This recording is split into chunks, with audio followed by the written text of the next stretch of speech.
So, a few days ago, we made this YouTube video here. A report that cited Nick Kypreos' comments on his own trade board on Sportsnet, where he spoke about Calgary Flames superstar Nazem Kadri, and the latest scoop that apparently he would waive his trade protection to get sent over to Toronto or Montreal.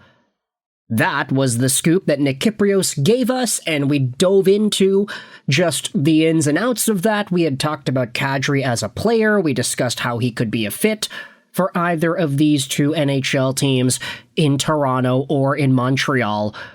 But this video is going to go over some of the extra stuff.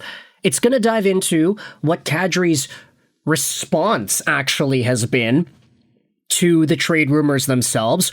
We're going to go over what Montreal is thinking about in regards to the Kadri conversation and whether or not it actually makes sense. Let's just dive into the profile one more time before we feed into the updates. But Nazem Kadri is signed on till the end of 2028-2029. He has 4 more years, 55 years ago. Signed on at $7 million a year. So that's a lot of money, especially for a guy who is 34 years old right now. Kadri will be 38 by the time that contract of his expires. And while it is true that generally you don't want to have guys signed on for $7+ million from 34 to 35, 6, 7, and inevitably 38, but Nazem Kadri is in a spot where he has been a very consistent NHL point producer. This recent season, he had 67 points and 35 goals in 82 games played. The year before, he had 75 points. 2 years before that, in Colorado, he had 87 points. That was the year where, of course, he ended up winning a Stanley Cup with the Habs. Nazem Kadri, make no mistake about it, is a very good player. He can score, he can agitate, he is aggressive, he's got skill. There's a reason he was a 7th overall pick by Toronto all those years ago back in 2009. But Nick Kypreos' report did go out there and say that Kadri apparently did have interest in waiving for Montreal and Toronto. Let's dive into some of the shrapnel from that conversation, starting out with Kadri's response. Take a look at this. It was posted by the Leafs Nation on Twitter, also a few days ago. Nazem Kadri says he is aware of the trade speculation from Leafs fans. Read more here.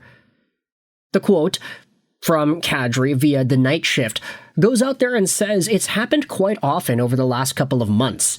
So it's a bit bizarre just scrolling around and seeing your face pop up and your name pop up. Obviously, the rumor mill is pretty strong, especially around these parts, and a lot of the time, the rumors can catch some fire, and that fire turns into bigger fires.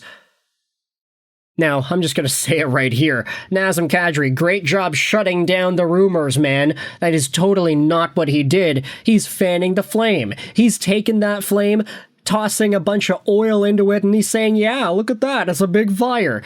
Like, this is almost an endorsement of those rumors. Not that Kadri is specifically doing that, like he means to make it bigger, but obviously he's just acknowledging that the rumors exist and that these rumors sometimes can build into actual tangible things.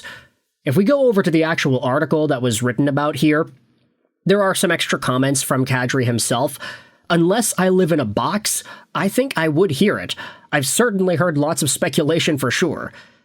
Then he talks about the Fires quote, scrolling down over here, since the arrival of Treliving, the Leafs and Flames have not made a trade with one another, and that would have to change if Kadri does indeed want to come back to Toronto. While he has not yet told Calgary's front office that he wants out, he, at the very least, welcomes the conversation among Leafs fans, and said the noise doesn't bother him. You know what? Why not? Kadri said. I mean, there's not a whole lot in terms of sports going on right now. I think it's definitely a topic to talk about. And hey, why not talk about it? Does anybody else get a weird feeling from this?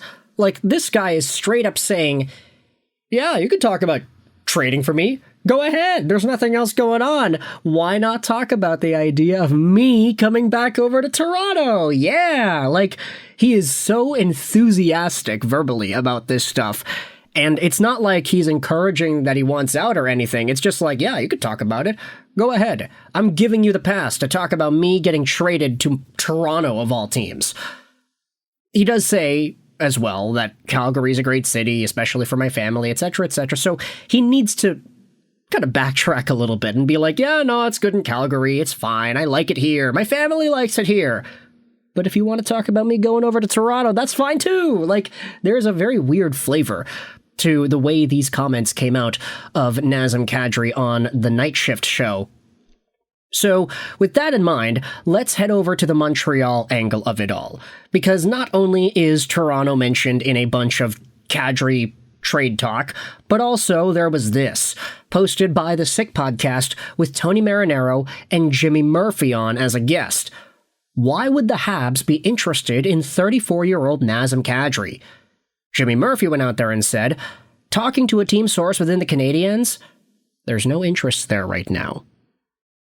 So, according to Canadian sources, even if Kadri would waive his trade protection to go to Montreal, doesn't seem right now like the Canadiens are interested in the 34-year-old Nazem Kadri. And I think that's like the biggest thing that we have to acknowledge here. Yes, it is true that if Nazem Kadri was acquired by Montreal, he would be a good center option. Like, today's version of Nazem Kadri with today's version of Demidov and Bolduc or Laine on the left side, that would be great. Plus, Kadri's a left-handed center. That's a lot of versatility that the Montreal Canadiens need. Kadri and Suzuki would be a really good center duo, and I say Kadri-Suzuki, should be Suzuki-Kadri, right? They would be so good together, and there'd be a good fit of talent in that top six. But the issue is you just cannot fully believe that Kadri is going to be that good at 35, 36, 37 years old. Heck, his birthday's in October. He'll be 35 when the season begins.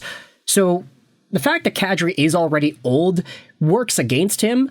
But then again, as we did mention in the initial video, Kadri is one of these exception to the rule type of players where, I mean, his most productive seasons have been in his early to mid-30s. I mean, there wasn't a point in his career where he was as productive as he is now. When he was up and down with the Maple Leafs and the Marlies all those years ago, he was fine, and then he inevitably became a 30 to 40-point guy with Toronto, 60-point guy even, but then he became an 80, 70, 65-plus point guy with Calgary, consistently. Even in a down year, he had 67 points and 35 goals.